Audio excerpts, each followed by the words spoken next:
Dear students, we are going to start part 2 of the chapter Public Facilities. First of all, you have to see this picture. The woman is trying to get water from the surface. In rural areas, water is needed both for human use and for use by the cattle. The sources of water are wells, hand pumps, ponds, and sometimes overhead tanks. And most of the tanks are privately owned. Compared to the urban areas, there is an even greater shortage of public water supply in rural areas. Now, let's start the topic water supply to Chennai. Is it available to all? We have discussed about some parts of Chennai like Annanagar, Saidapet, Mylapore, and we also observed that water supply is not evenly distributed or adequate supply is not there in all the parts, right? While there is no doubt that public facilities should be made available to all, in reality we see that there is a great shortage of such facilities. In the rest of this chapter we'll read about the provision of water, which as we have seen is a public facility of great importance because water is very necessary for lives. Water supply in Chennai, as we saw at the beginning of the chapter, is marked by shortages. Municipal supply meets only about half the needs of the people of the city. On an average, there are areas which get water more regularly than others. Few areas, those areas that are close to the storage points get more water, whereas colonies further away receive less water. As we discussed in the beginning of the chapter, the burden of shortfalls in water supply falls mostly on the poor people, right? Because poor people do not have enough sources to get proper water supply. The middle class, when faced with water shortages, are able to cope through a variety of private means such as digging bore wells, buying water from tankers, and use bottled water for drinking. But poor people cannot afford these costly services, so they suffer most. Apart from the availability of water, access to safe drinking water is also available to some, and this depends on what one can afford. Once again, the wealthy have more choices thanks to the booming market in bottled water. Water purifiers are afforded only by the rich people. People who can afford it have safe drinking water. So, here again, poor people cannot afford safe drinking water, right? In reality, therefore, it seems that it is only people with money who have the right to water. A far cry from the goal of universal access to sufficient and safe water. As we have discussed in the beginning of this chapter, that right to water is the part of right to life, Article 21. Taking water from farmers. The shortage of water has opened up opportunities for private companies in a big way. Many private companies are providing water to cities by buying it from places around the city. In Chennai, water is taken from nearby towns like Mamando, Palor, Karamgizi, and from villages to north of the city using a fleet of over 13,000 water tankers.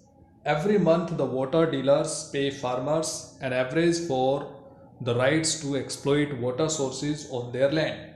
This is water taken away not just from agriculture but also from the drinking water supplies of the villagers. Groundwater levels have dropped drastically in all these towns and villages as a result. I think you have understood this topic. Taking water from farmers. Farmers have their own borewells and to supply their fields, but they give the water of their parts to these tankers and suppliers, private companies to supply in the cities. After that, in search of alternatives. The situation in Chennai is not unique. This kind of problems are seen in various parts of our country. Also common are great inequalities in water use. We can see here the shortage in municipal water is increasingly being filled by an expansion of private companies who are selling water for profit. You know that private companies supply the water only to get the profit. And also common are the great inequalities in water use. The supply of water per person in an urban area in India should be about 135 liters per day, about 7 buckets, a standard set by the Urban Water Commission. Whereas people in slums have to make do with less than 20 liters a day per person. It means only 1 bucket. People living in luxury hotels may consume as much as 1600 liters. It means approximately 80 buckets of water per day. So this is uneven distribution of water. A shortage of municipal water is often taken as a sign of failure of the government. Some people argue that since the government is unable to supply the amount of water that is needed and many of the municipal water departments are running at a loss, we should allow private companies to take over the task of water supply. According to them, private companies can perform better.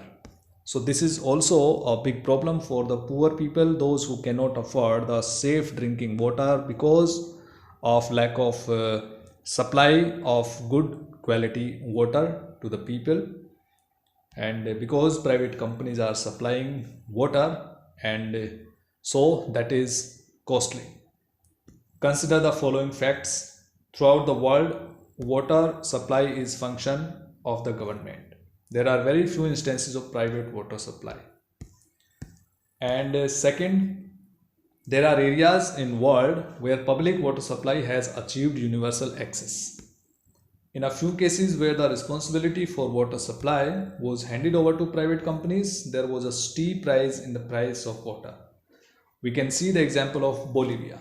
In 2000, Bolivia is a Latin American country. It is situated in South America, Latin American country, and this is poor country. Under the pressure of World Bank, it had to give the water supply rights to an MNC, private company, big MNC, that got the right to water supply and raised the prices. Bolivia, a country where per capita income is approximately 5,000 rupees, equal to rupees per person, and they had to pay only for water approximately 1000 rupees per month. So the people started a revolt that is known as water war, right? Revolt for water. So the Bolivian government in Cochabamba city had to get back this decision. So this was the example of Bolivia. Within India, there are cases of success in government water departments, though these are few in number and limited to certain areas of their work. The water supply department in Mumbai raises enough money through water charges to cover its expenses on supplying water. In Hyderabad, this was the example of Mumbai, where the prices of water supply are slight high. In Hyderabad, a report shows that the department has increased coverage and improved performance in revenue collection. And another example of Chennai, the department has taken several initiatives for harvesting rainwater to increase the level of groundwater. It has also used the services of private companies for transporting and distributing water, but the government water supply department decides the rate for water tankers and gives them permission to operate. Hence, they are called on contract. Here we can see called on contract. So one more thing is left, the example of Brazil. Here, Porto Alegre. This is a city in Brazil. Though there are many poor people in this city, what is remarkable is that it has a far lower number of infant deaths as compared to most other cities of the world. The city's water department has achieved universal access to safe water.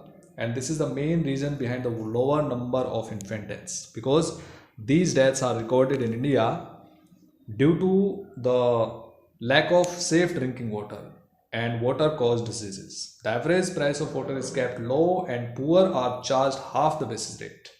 Whatever profit the department makes, it use to improve the water supply.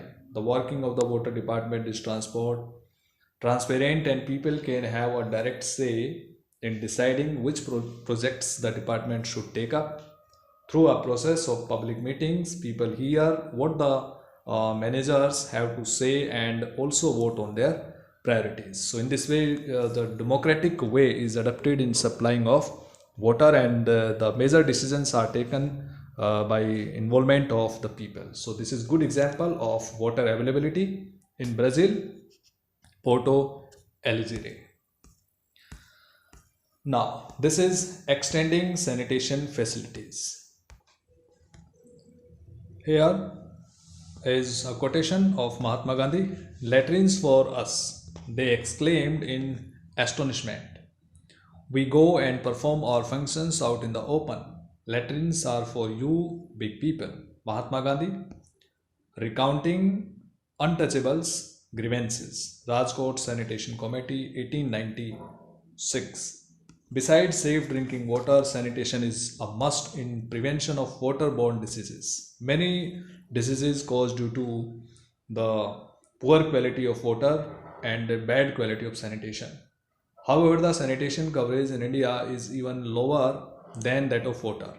Official figures for 2011 show that 87% of the households in India have access to drinking water and about 53% have access to sanitation, means toilet facilities within the premises of residents. Once again, it is the poor, both in rural and urban areas, who lack access to sanitation. Sulabh, a non-government organization, has been working for nearly 5 decades to address the problems of sanitation facing low caste, low income people in India. It has constructed more than 8,500 community toilet blocks and 1.5 million household toilets, giving access to sanitation to 20 million people approximately. The majority of the users of Sulabh facilities are from the poor working class.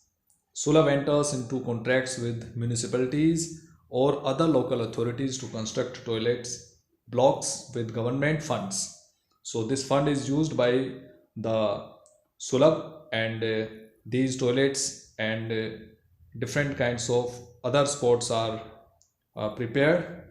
Local authorities provide land and funds for setting up the services, whereas maintenance costs are sometimes financed through user charges. For example, 2 rupees is charged for use of latrines in the cities.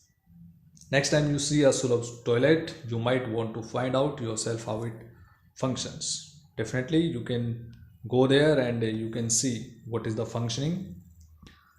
And now these days, due to the Swachh Bharat mission and